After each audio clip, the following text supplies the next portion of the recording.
vous prenez des femmes, 2, 3 ou 4 femmes, parce que l'islam vous le permet, ou vous les prenez parce que vous avez des arguments personnels qui vous amènent à avoir autant de femmes dans vos maisons? Alhamdulillah Rabbil Alameen wa salatu wa salam ala ashrafil mursalin. Merci beaucoup à tous ceux qui ont appelé. Voilà, on a écouté tout le monde, Inch'Allah. Merci beaucoup à Maman Mariam. Premièrement, ceux qui pensent que c'est un faux débat, donc à mon avis, ils n'ont pas trop compris. C'est pas un faux débat.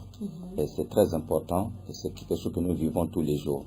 Donc, chaque fois qu'on voit quelque chose, qu'il y a toujours des problèmes, c'est bien d'en parler et essayer de voir les problèmes viennent d'où. Ensemble, essayer de trouver une solution. Et tout ce qu'on est en train de parler ici, en réalité, il y a des musulmans qui voient que c'est obligatoire. Ils pensent que c'est obligatoire à un homme d'épouser beaucoup de femmes, n'est-ce pas? Et la même chose chez certaines femmes aussi, pensent que le mari, il est en train de prendre de 2 femmes ou 3 femmes, et il y a des femmes qui disent que c'est pas Allah qui a dit ça, directement. Il dit un coup, et elle nie complètement que c'est pas Allah qui a dit ça. Et ça, c'est très dangereux. Et les hommes aussi qui pensent que, ouais, je vais épouser parce que c'est Allah qui André, il veut prendre. Exactement.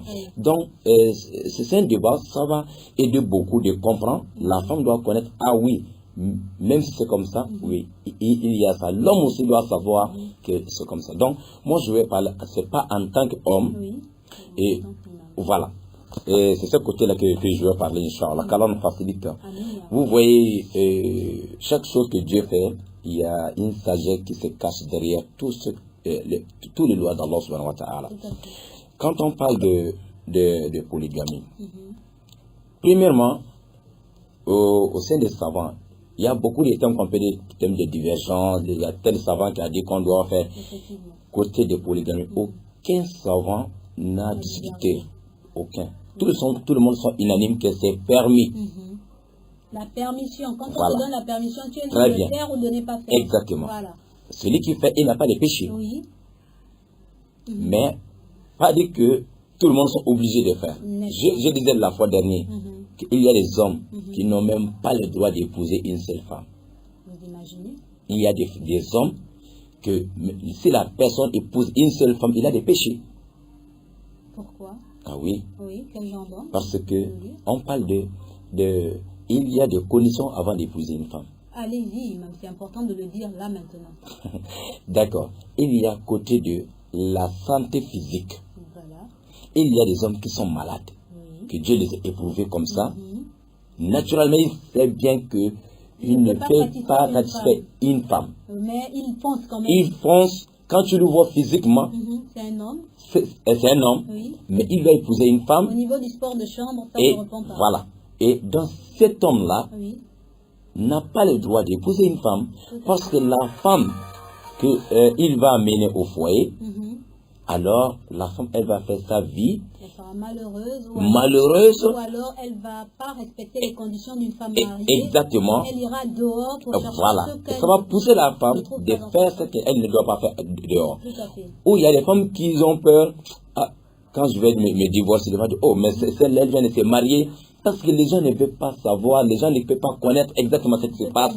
Donc, il y a ce côté-là. Deuxième chose, un homme qui ne peut pas, côté de financement, qui ne peut pas respecter les conditions, c'est-à-dire en cas de maladie, habillement, et l'endroit pour dormir, tout ça c'est obligatoire sur l'homme. Si l'homme n'a pas de moyens de faire tout ça là, Rasoul dit c'est mieux pour lui de jeûner, continuer à jeûner pour diminuer un peu. Voilà. Madame, je reviens s'il vous plaît, c'est pas tout, on va pas filer, on va aller doucement. C'est important que vous en parlez parce que nous avons constaté que dans la religion, il y a beaucoup qui disent les moyens, ça vient après. Accepte seulement. Tu as la foi, j'ai la foi. Tu es musulman, je suis musulman. Tu dis, mais toi là, tes moyens ne peuvent pas te permettre de s'occuper de moi. Il te dit, non, nous sommes musulmans. Allah a dit, il faut se marier. On se marie, le reste viendra par la suite. Mais on se rend compte que beaucoup ont accepté de se marier avec certains. Et après, il y a toujours problème parce que quand on se marie, il y a les grossesses qui rentrent en compte et tout. Et après, ça devient des mariages malheureux. Et après quelques temps, il y a des divorces. Vous avez dit, il y a des conditions. Il faudrait vous occuper de la femme, la nourrir, la loger, la vêtir. Mais ces hommes-là, parfois, ils n'arrivent même pas à vêtir, mais ils se cachent derrière la foi. J'ai la foi, tu as la foi, on se marie pour Allah. Non, les choses ne se passent pas comme ça. Rasulullah alayhi salam, vous, le jeune, celui qui arrive, qui a des possibilités, des moyens, il parle de moyens financiers et moyens de la santé de la poste et la santé physique. Si tu n'as pas ces moyens-là d'abord, donc la personne a reçu l'idée de jeûner au lieu d'épouser une femme.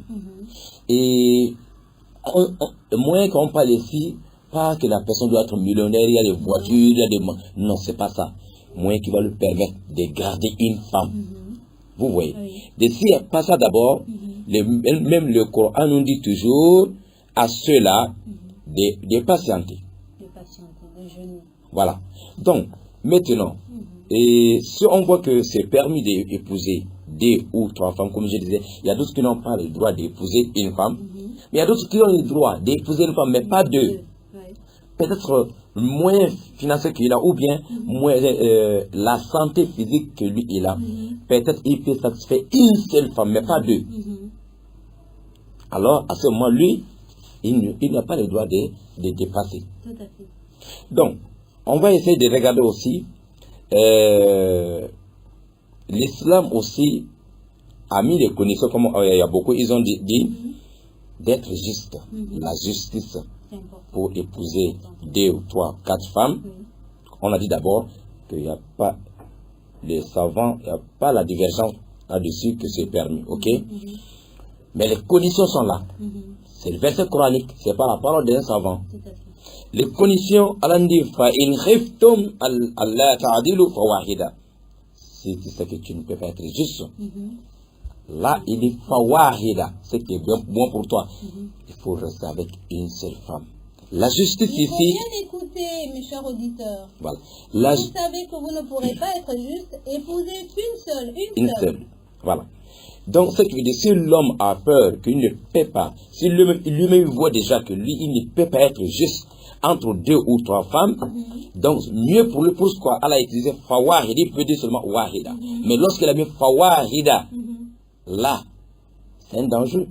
Tout à fait. Parce qu'il y a des conséquences, il y a des sérieux problèmes au jour de jugement dernier pour ceux-là qui vont épouser 2 ou 3 femmes qui ne veulent pas, qui ne sont pas du tout justes. Le jour de la résurrection, tu vois les gens qui sont de la tombe en train de marcher, c'est-à-dire comme tu vois poisson salé là, comme on va, je ne sais pas, c'est tordu, et il y a des hommes qui sortent de la tombe, on voit des groupes de milliers des hommes en train de venir, tordus en train de venir parce qu'ils ont épousé 2 ou 3 femmes, ils n'étaient pas juste au milieu des femmes. Ils seront très déformés. Exactement. Le genre de jugement des voilà, donc ça veut dire qu'on doit faire très attention.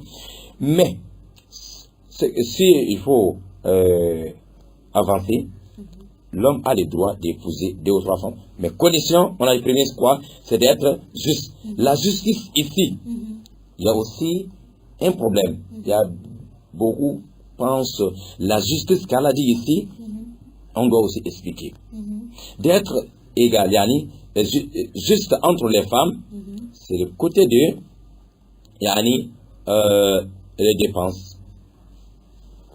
Les dépenses. Faut pas donner 1000 francs, l'autre tu vas donner 5000 à l'autre. Faut pas acheter téléphone chinois pour l'autre, tu vas donner téléphone original à l'autre. Peut-être que lorsqu'on voit les 2 téléphones, on voit que c'est pareil, mais toi-même tu sais que l'autre a ses téléphones de 50 000, l'autre ses téléphones de 100 000. Et ici, et c'est ça qu'Allah dit. Si tu sais que moins que tu peux acheter 2 téléphones de 50 000, achète, tu donnes le moins que tu as. Voilà, tu donnes l'autre à l'autre. Mais tu achètes un téléphone de 75 000 et un téléphone de 50 000 à l'autre. Là, et tu n'as pas le droit d'épouser 2 femmes. Parce que tu n'as pas juste.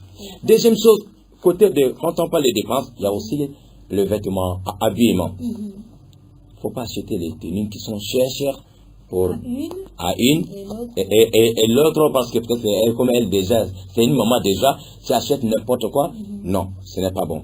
Et aussi, d'être juste dans le partage, par exemple, si c'est 2 femmes, 3 femmes, ça dépend, mais l'islam n'impose pas. C'est à vous de dire, bon, l'homme va faire une nuit chez l'autre, 24 heures, 24 heures. Si vous avez partagé comme ça, c'est votre problème là-bas. Ou bien vous avez dit, bon, 48 jours. Le prophète Ali Sottasa, il faisait 24 heures, 24 heures.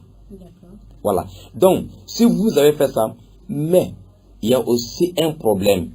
Tu sais que ta santé ne te permet pas de travailler tous les jours. Excusez-moi, nos parents nous écoutent, mais il faut expliquer certaines choses. Donc, ta santé ne te permet pas de satisfaire une femme tous les jours. Mais si tu amènes des femmes, ça veut dire que hier tu étais de l'autre côté là-bas, demain tu es chez l'autre, tu dis que non, tu es fatigué. Ou bien, voilà, tu es un peu malade, comme tu sais que je suis malade. Donc, et ça va amener les problèmes. C'est ce côté-là aussi, tu es en train de jouer alors l'injustice. Donc, ça aussi, c'est pas du tout normal. Et aussi, d'être juste côté de l'affection, amour, là. Comme j'ai entendu des éditeurs qui disaient, parce que si Dieu dit qu'il faut être juste, qu'il n'y a pas un homme aujourd'hui qui peut être juste, là, c'est trop fort. C'est trop fort. Il y a des hommes qui sont justes. Jusqu'à la fin de ce temps, il y aura des hommes justes, comme il y aura aussi toujours des femmes justes. Tout le monde ne peut pas être foutu. Ils sont peu, hein? Oui, ça peut être comme ça, mais on ne peut pas dire qu'il n'y a pas. N'est-ce pas?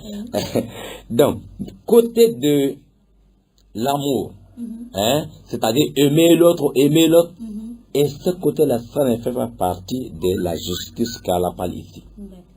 Parce que personne ne peut contrôler ça. Ça vient d'Allah subhanahu wa ta'ala. Ok? La justice qu'Allah parle ici, ça c'est des choses, peut-être des moyens, faut pas louer peut-être une maison de 50 000 pour l'autre, et une villa de 200 000 pour l'autre. C'est ce côté. Mais côté d'aimer l'autre plus que l'autre, la personne ne peut contrôler ça. Ouais, les sentiments, personne. Les sentiments. Donc, Allah ne nous juge pas sur ça. Mais, il y a aussi des conditions. L'homme, même parfois, maman Mariam, ça arrive entre nos enfants. Ça arrive que parmi les enfants, il y a un enfant que la maman a beaucoup aimé. Il y a un enfant que le papa a beaucoup aimé. Donc, lui, il n'a pas les péchés parce qu'il a aimé un enfant plus qu'un enfant. Mais là où il peut avoir les péchés, c'est le côté de montrer et le côté de partage. Parce que comme j'aime mon enfant plus que l'autre, je dois lui donner 1000 francs tous les jours, je lui donne 100 francs à l'autre. Vous voyez? Donc, sinon, aimer, ce côté-là, Allah n'est pas là pour juger quelqu'un pour ça. Parce qu'on ne peut pas. Alors, on dit dans le Coran, Sourate Nisa, verset 129, il dit, وَلَن تَسْتَطِعُوا أَن تَعْدِلُوا بَيْنَ النِّسَاءِ وَلَوْ حَرَصْتُمْ. Et vous voyez, il dit, tu ne peux pas être juste à ce côté-là entre les femmes. C'est Allah même qui dit ici maintenant. Voilà. Et exactement. Ce côté de justice, c'est Allah dit que tu ne peux pas. Tu as des femmes, forcément, tu vas aimer l'autre plus. Mais faut pas, si les deux femmes sont là en face, ensemble, faut pas montrer. Et il faut jamais montrer ça. Deuxième chose, avant d'épouser, comme il y a beaucoup de gens qui disent non, ça va mettre toujours le problème. Il y a des foyers. Il n'y a qu'une seule femme là-bas, mais il y a toujours les foyers. Il y a des divorces, pourtant, des enfants n'ont pas encore venu. Le problème de divorce ne vient pas parce qu'il y a 2 ou 3 femmes. Le problème de foyer ne vient pas parce qu'il y a 2 ou 3 femmes. Mais s'il y a 2 ou 3 femmes, les gens vont dire parce qu'il a épousé des femmes, c'est pour ça qu'il y a des problèmes. Non, il y a divorce avant ça. Mais à chaque homme, d'abord, avant d'épouser des femmes, il faut parler avec des femmes qui ne viennent pas pour venir embêter ma première femme. Parce que c'est elle qui a souffert avec moi. Il faut montrer la valeur de première femme à ta deuxième femme. Mais si elle a des choses dans la tête, elle doit laver sa tête correctement avant de venir. Il faut la montrer que tu viens, tu dois, façon que tu me respectes, tu dois respecter aussi ma première femme. Parce qu'elle est comme ma mère, c'est comme ma soeur. Généralement, première femme supporte beaucoup de choses avec l'homme avant l'arrivée des deuxième femmes. C'est à l'homme de montrer la valeur de première femme à la deuxième femme. Mais quand tu montres à la deuxième femme, Ah non, tu vois, je vais t'épouser, c'est moi qui t'a choisi, parce que ma première femme là, on m'a envoyé, c'est parce qu'on m'a imposé. Quand tu mets ça dans la tête des deuxième femmes, c'est toi-même qui as mené le feu dans ton foyer. Donc, l'État ne nous permet pas. Inch'Allah, nous allons continuer après, Inch'Allah. Bi'iznillah. Kalam Fatil, Inch'Allah. Chers auditeurs, auditrices, le temps qui nous est imparti est arrivé à sa fin. Alors, nous remercions M. Mohamed, M. Mahmoud, la sœur Rachida Yahi, le frère Ahmed Abdul Malik, le frère Adam Al-Othman,